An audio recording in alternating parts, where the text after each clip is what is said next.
Welcome, Pisces, to your June Moon Magic deep dive forecast for the ascendant, the sun, or the moon.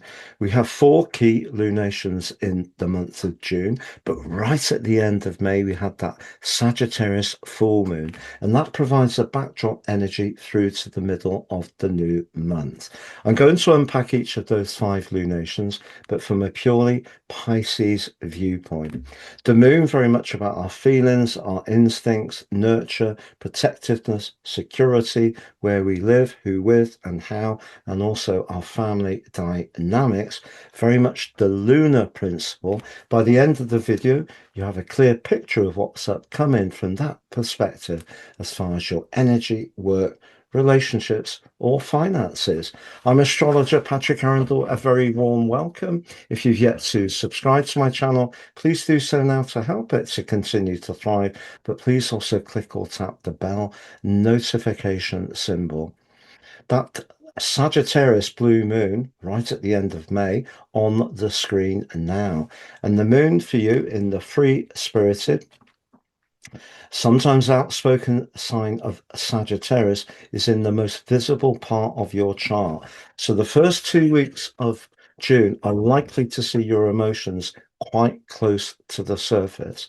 But particularly if you feel that when it comes to the core of your world, your home, emotional and family life, or where you live, is not quite working as it could do.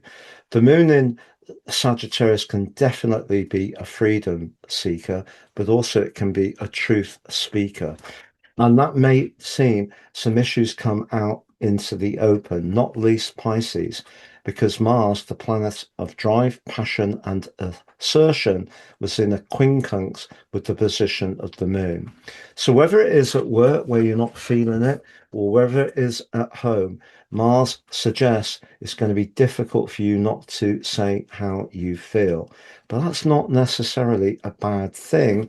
It just depends on whether you are comfortable with really finding your voice. And if perhaps in the past you may have kept the peace, wanted to keep things on an even keel, this particular event is asking you to really find your voice. Also, as we come into this new month, from your perspective, Uranus, the planet of freedom and independence, but also change, having just moved into your sector of home and emotion, is clashing with the North Node and South Node pretty well for the whole of the month. So just be aware that what you've been working towards and been drawn towards since January 2025, when the true North Node first reversed back into Pisces, may be challenged. The status quo you've been developing over these last 18 months may be up for some kind of audit. And because Uranus can be a very electric energy, changes around where you live could happen quite quickly. Further, when it comes to your everyday finances, Saturn in that second house is clashing with the planet of money, Venus in the fifth. So I don't feel that the very start of this month, even though Venus and Jupiter do come together in that magical alliance on the 9th, it's a good idea to be too free and easy with your resources in so far as speculating. So, you hear about these get rich schemes, whatever it may be. There are so many out there. Just be mindful, if it sounds too good to be true, that old maxim, it probably is. What you also have as you come into this new month is Pluto connecting to the Sun and Uranus. So your instincts always very strong, but sometimes maybe sees you fade out a little bit as you just sort of observe and shimmer around what to do. Actually, your past knowledge and experiences that you've had can be very important to the decisions you may make about where you live or where you work. So fast forward to the first quarter moon, which is in your zodiac sign Pisces. It's on the 8th and it's squaring up to the sun in Gemini.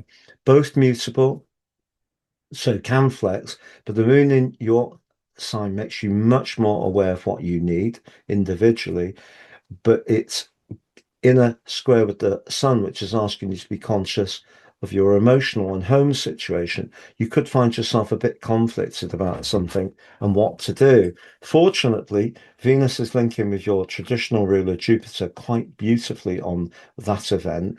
And in fact, the day after, on the 9th, they come into that exact conjunction. They did so last year. But through week 2 of this month, they're in a fabulous alliance for you. And that really can give you a lot of encouragement to enjoy life and, to really be more playful and perhaps even more romantic too. So that takes us through to the new moon at the very heart of the month. And if Uranus moving into Gemini has stirred up a lot of uncertainty about what to do with where you live or how you live there, or just giving you an innate need to declutter, move the furniture around. Uh, if you have seen people flee the nest, consider downsizing, or you may consider even renting a room out. Uranus in the fourth house can bring all sorts of changes to our home and emotional situation.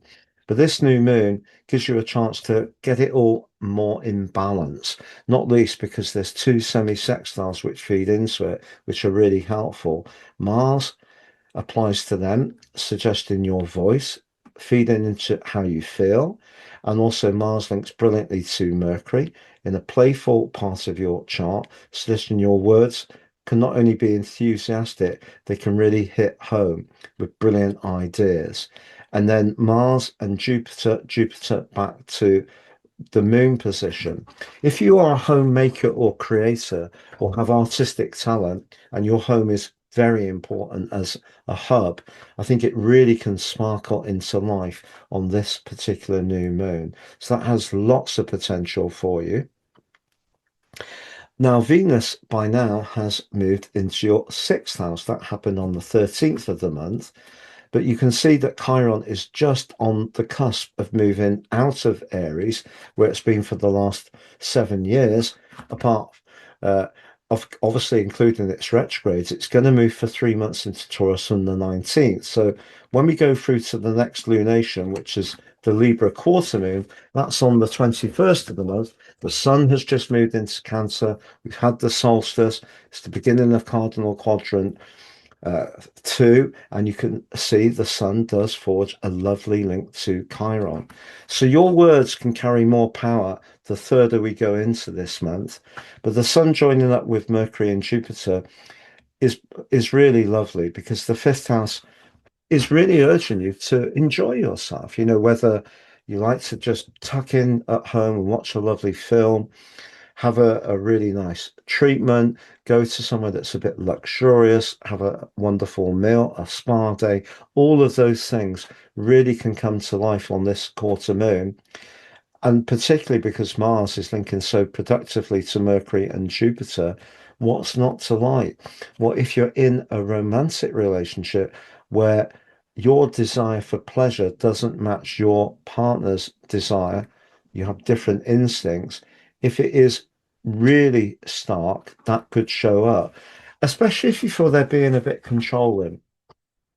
But I don't want to be gloomy about this.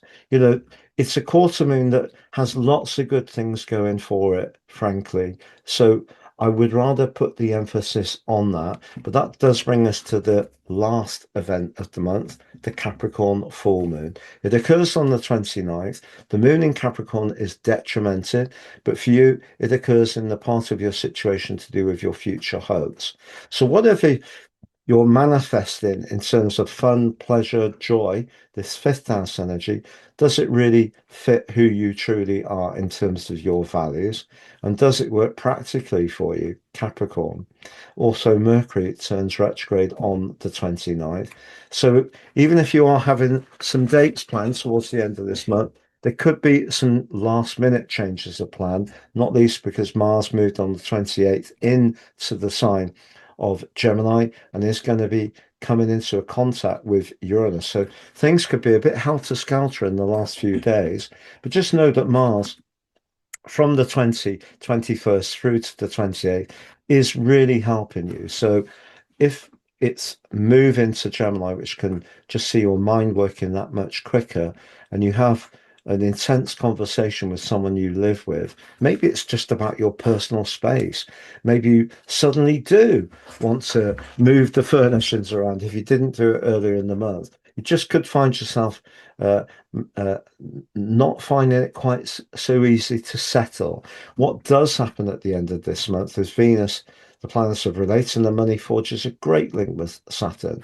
So if you have been developing those brilliant ideas, working from home, you can bring something to life and improve your income as the month closes. But Jupiter, of course, is going to be moving on the 30th into Leo. And that's going to give your physical vitality a big lift over the following 13 months. The fire of Leo, the pride of Leo, it's really going to warm up Jupiter's qualities in a way which I think can be excellent for you. And particularly if you'd like to lose weight, get more active, or perhaps look for a new job that really suits your higher purpose. So, just to summarize the month in a broad context, it begins with a lot of energy for you in the feeling part of your site, but in a sign which is very much about thinking. So, you could see yourself doing a lot of thinking about your emotions, maybe even a lot of talking about them. You could have your home as very much a hub. You may also be very restless as far as your home is concerned. Later in the month, the potential to be much more playful, outgoing, flirty, interactive definitely shows up. So I'm going to summarize those four areas now of energy, work, relationships, and finances. But just to say, Pisces, I've reduced the price of my personal horoscope reports. For many years, they've been buy two, get 30% off. Now it's buy one, get three because of the cost of living increases. I'm trying to do my bit. So the one you pay for is your life roadmap report, helps us to understand the patterns that are played out in our lives so far and work with those energies better future forwards. You get 3 or 12 months transit and your draconic soul karmic analysis, which helps us to look at life, ourselves, and astrology in a very different and very profound way. Please see below for more. If you've yet to watch your June monthly forecast, please check that out on the screen. If you've yet to watch your Mars in Taurus 6-week forecast on the screen, if you'd like to work with me one-to-one, it'd be an absolute pleasure. Please see my testimonials below. And if you've yet to take advantage of your free daily written horoscope fired to your device each morning for your early day celestial pit stop, please see below to do that too. So to summarize, energy. If balancing the home and work part of your situation is really quite a challenge, particularly at the start of the month, that could really have quite the impact on you. And because Saturn is in that second house, if you are facing financial headwinds, that also can starve you of vitality as well. If you are wanting to just work on getting a bit looser and freer in yourself and the comfort of your home, any kind of stretching or shaking would be great with Uranus in that fourth house. Because if we hold on, we get tense. I know personally. However, when it comes to your professional situation, the moon begins with the moon in a very visible part of your chart, but in a tense angle to Mars in the third house of finding your voice. If you can find your voice this month, and I believe you can as the month goes on, you can punch across your talents with great effect, but also come across with enormous enthusiasm. Week 3 is really a true window of opportunity. Do seize it. When it comes to your love life, having all that fifth house energy is superb, particularly the magical link between Venus and Jupiter, Mercury and Jupiter, Mars and Jupiter. What's not to like?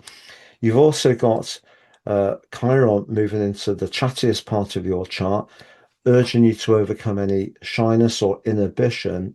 But of course, relationships are complex and it depends on where you are. You may be in a relationship you're not enjoying, and just having the thought of doing something more pleasurable could be a right turn off.